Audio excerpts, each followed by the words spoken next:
ជំរាបសួរសួស្តីពុកម៉ែបងប្អូនទាំងអស់គ្នាខ្ញុំហងនៅក្នុងវីដេអូនេះខ្ញុំនិយាយពីថ្នាំកាពះមួយចំនួនទី1ហ្នឹងគឺ Oxybodin សមាសធាតុផ្សំគឺផ្សំពី Bodin 0.5 មីលីក្រាម Sodium Sulfate 54 មីលីក្រាម Sodium Phosphate 132 មីលីក្រាមថ្នាំនេះគឺព្យាបាលទៅលើបញ្ហាពិបាករំលាយអាហារហើមពោះទូកខ្យល់ក្នុងកាពះពោះវៀនអាការៈញ៉ាំឆាប់ឆ្អែតក៏ដូចជាតឹងណែននៅក្នុងពោះរបៀបប្រើប្រាស់ហ្នឹងគឺអាចញ៉ាំមួយថ្ងៃ3គ្រាប់មុនអាហារ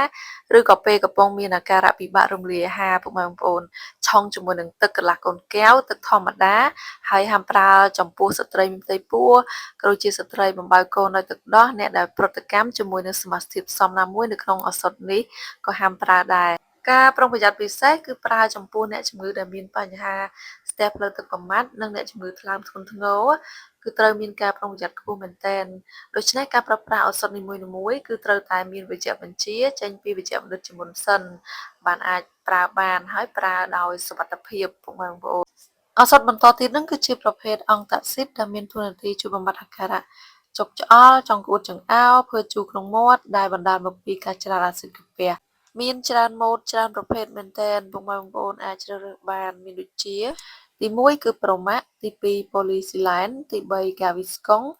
ទី4 Conimax ទី5 iMax ទី6 PMax ទី7 Domestin ទី8 Alucard ទី9 Lockmafort ក្នុងចំណោមថ្នាំដែលនាងខ្ញុំរៀបរាប់ទាំង9នេះតើពុកម៉ែបងប្អូនពេញនិយមចូលចិត្តហូបមួយណាជាងគេចាអាច comment ប្រាប់ឲ្យនាងខ្ញុំដឹងផង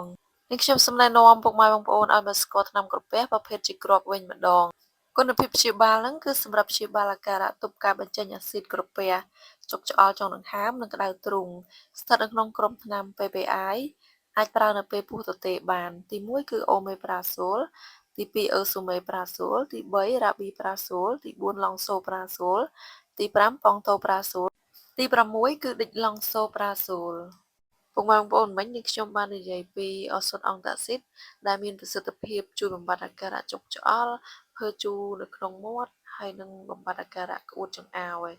ឡូវនាងខ្ញុំសូមបន្ថែមនៅប្រភេទអង់តាស៊ីតផ្សេងទៀតដែលមានតួនាទីដូចទៅនឹង Oxybodin ដែរមានដូចជា Aerox Gold Pfidis ហើយនិង Antasil តែ Antasil បោះផ្ទះលេខ2ទេអញ្ចឹងកុំប្រើហាមប្រើណាពុកបងប្អូនអង់តាស៊ីតប្រភេទហ្នឹងគឺសម្រាប់អ្នកពិបាករំលាយអាហារទល់ខ្យល់ទាំងនៅក្នុងពោះដូចញ៉ាំអីហើយនៅតឹងពោះចេះតែនៅតែមានអារម្មណ៍ថាឆ្អែតរហូតអញ្ចឹងណាពុកម៉ែបងប្អូនហើយដើរខ្យល់ញឹកញាប់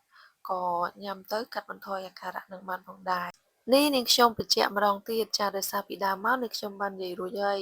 តកតងទៅនឹងគុណភាពព្យាបាលរបស់ Oxybodin ហើយថ្នាំពី3មុខខាងលើមិញហ្នឹងគឺតួនាទីដូចទៅនឹង Oxybodin ដែរខ្ញុំបញ្ជាក់ឲ្យពុកម៉ែបងប្អូនបាន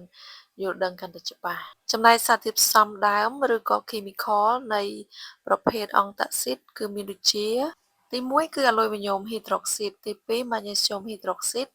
ទី3អាល់ជីណាតទី4កាល់ស្យូមកាបូណាតទី5សូយ៉ូមប៊ីកាបូណាតទី6ស៊ីមេទីកូនទី7ម៉ាញ៉េស្យូមកាបូណាតឬម៉ាញ៉េស្យូមត្រីស៊ីលីកាតនៅថ្នាំក្រពះចុងក្រោយស្ថិតនៅក្នុងក្រុមថ្នាំអង់ទីហាដឺឬក៏ Harder blocker មានឈ្មោះថាស៊ីមេតាឌីនលេខ400មីលីក្រាមហ្វាម៉ូទីឌីនលេខ20មីលីក្រាមរ៉ានីទីឌីនលេខ150មីលីក្រាមឬក៏នីសាទីឌីនលេខ150មីលីក្រាមដូចគ្នាគុណភាពព្យាបាលហ្នឹងគឺព្យាបាលទៅលើរំបើកកាពះរលាកកាពះចុកច្អល់នៅក្នុងក្រពះចាំពុកម៉ែបងប្អូនវីដេអូរបស់នាងខ្ញុំគឺសូមបញ្ចប់ត្រឹមតែប៉ុណ្នេះអរគុណដែលបានចំណាយពេលវេលាទស្សនាជូនពរពុកម៉ែបងប្អូនជួបតែសេចក្តីសុខសេចក្តីចម្រើនត្រជាក់ត្រជុំនៅក្នុងក្រុមគ្រួសារខណៈនេះនាងខ្ញុំវិញហួងសូមគោរពនិងសូមជម្រាបលាបាយបាយ